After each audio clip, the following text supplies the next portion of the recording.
If we've got Zach on the line. Yeah, can you hear me? Yeah. Awesome. How's it going? Yeah, well, I'm doing good. How are you guys? Great. Good. Well, the reason that I'm calling is I was raised Baptist, very fundamentalist. My mom's side of the family was Catholic, not terribly religious, not really practicing. My dad's side of the family, however, very much fundamentalist, very much Baptist. And I kind of remember being a skeptic, ever since the time I was 8 or 9 and kind of told this, story of redemption and, walked down the Romans road. And I didn't really believe it. And later I came to just leave the Baptist church completely. Which was kind of hard to do because I was really deeply involved. I was a pianist at the church. My uncle was a choir director. So my family very much involved in the church. So now that I am an atheist, I'm kind of in the position where my family doesn't really know that I'm an atheist. And I also happen to be gay.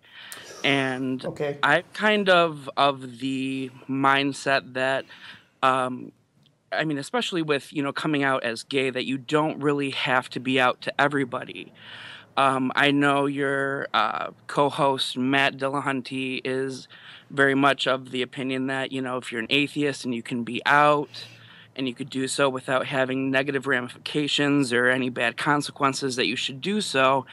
And I don't really think that I would ever have any of those negative ramifications from my dad's side of the family, particularly with my grandmother, because she happens to be, especially devout. But I don't really want to, or rather, I don't know if it would be fair if I came out, because I don't want her to spend the rest of her life thinking I was going to hell. So it's kind of the struggle that I'm in right now with, trying to be who I am and be genuine and just open with who I am, but not wanting to kind of create these worries and these fears that she's going to have constantly, that I'm going to, be burning in hell. So yeah.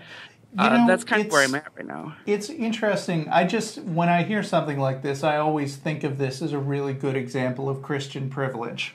Because, let's face it, atheists are always the ones in the position of saying, should I hide the things that I really believe out of fear that I would hurt the feelings of somebody who has a mainstream belief? You never hear a Christian grandson say, I really don't want to tell my atheist grandmother that I believe in God, because it would make her feel bad. Like, Christians have this huge social support structure that makes it no problem at all to openly say that they're Christians, no matter how much bullshit movies like God's Not Dead would like you to think otherwise. Right? Well, here's the thing about God's Not Dead kind of movies and stories, actually, is that I'm not sure about this, but I highly suspect that if you did come out to your grandma, she would actually rationalize how you're an exception to the rule. Because, if you were to say, hey, I'm an atheist, and then follow it up with, would you send me to hell? She would say no. I mean, I'm just guessing, but that's what I guess her answer would be. So I believe what she would do to kind of rationalize it and make it make sense for her in her head, because she cares about you and you're a person that she likes, and she would imagine going to heaven and getting rewarded, is that she'll believe that that God will have maybe some kind of pity on you, that you were a believer for a long time, maybe you were baptized and saved then, and then you'll get back to it, or maybe you'll, on your deathbed, you'll kind of think about it, and God will send an angel and will bring you back into the fold, and part of the difficulty as well is, like I said, the level of involvement that I had in the church, because I was a pianist for so long in the church. Like I said, my uncle is, the music director. It still is. And all these years, kind of going along with, the charade. And even though I wasn't a believer, I feel like there's this, well, once saved, always saved. He used to believe. So, maybe there would be that consolation. But, it's definitely an interesting question. And I've found actually recently we had a family reunion, and I got together with my cousin who was also raised, with the same, background, very Baptist and fundamentalist. And we got together and found out that we were both atheists. I found out that my uncle was also an atheist. So, we're all kind of in this position where, it's been taboo. And my uncle has kind of been more out about it. And more vocal about it. And he's kind of, not necessarily been completely shunned, but, it's put a rift between, their relationship. Well, it sounds like your uncle is a potential ally then. Oh yeah, definitely. And I've really been interested, especially since I've become, I don't want to say a militant atheist, but, I've sort of had that adjustment period where I know what my beliefs are. I know, or rather what my lack of beliefs are. And I'm comfortable with my atheism now. And so I've kind of been reaching out, also recently starting a group for free thinkers and secular humanists as well, just to kind of like get a sense of community, because like you said before, the religious people do have that. I mean, and I think a big part of her her religiosity is just the fact that she went through a lot when she was just her whole life. I mean, she had a young son who got brain cancer and ended up passing away, and just she's faced a lot of just really trying circumstances and situations. And so I feel like for her, her belief really kind of rests on what Freud calls, wish fulfillment. She wants to believe that, one day if she's good and she believes in God, that she's going to be reunited with her son. And, there's a, big element of the wish to that. Let me just toss something out there. You being out as an atheist doesn't necessarily have to involve a direct heart-to-heart conversation where you open up and say, "Oh, Grandma, hope you're sitting down. Brace yourself. I'm an atheist." I mean, in fact, unless you think that you personally would get something out of having that conversation, there's no particular reason to make a big deal of it like that.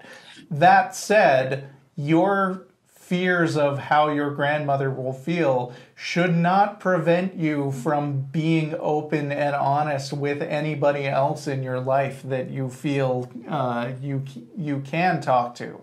The process of being open and honest, and it sounds like you're already starting down that road just by like being vocal and creating a group, which I'm sure is not hidden from the world, may well get back to your grandmother, but that's kind of a fear that I've had. I don't necessarily want to say fear, because if she did find out about it, if she did address it, I would be honest, but it's kind of bound to get back to her in a way, because, I have these conversations with my cousin who, like I said, I just found out was atheist, and he's friends on Facebook with a lot of people who... Does she already know you're gay?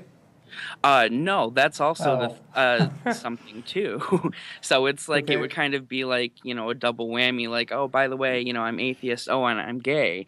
And I don't want also to turn into a thing where, it becomes like, oh, well, maybe you just have kind of turned against the church because of their stance on that. Because the two things are very much separate. Then you're free to set her straight if you want to. But really, your grandmother's personal opinions or misconceptions about you aren't your problem.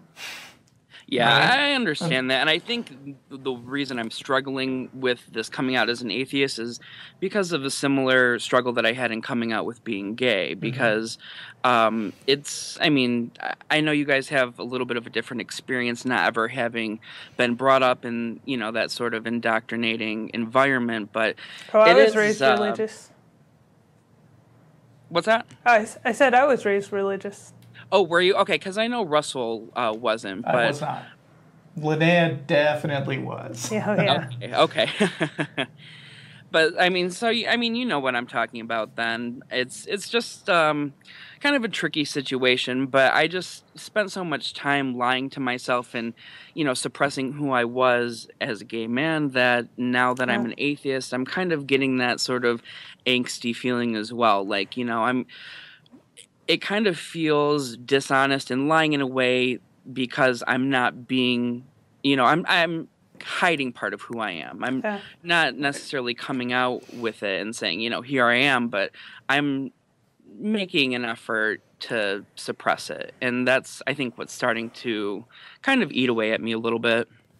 Well, it sounds like, you know, you're the person who's in the best position to kind of figure out what needs to happen next and where you want to go with this. And it sounds like you're kind of wrestling through it and trying to talk yourself into doing the thing that you know you want to do, but it's also kind of hard to do. So right. We give you full permission to do the thing that you want to do. Yeah.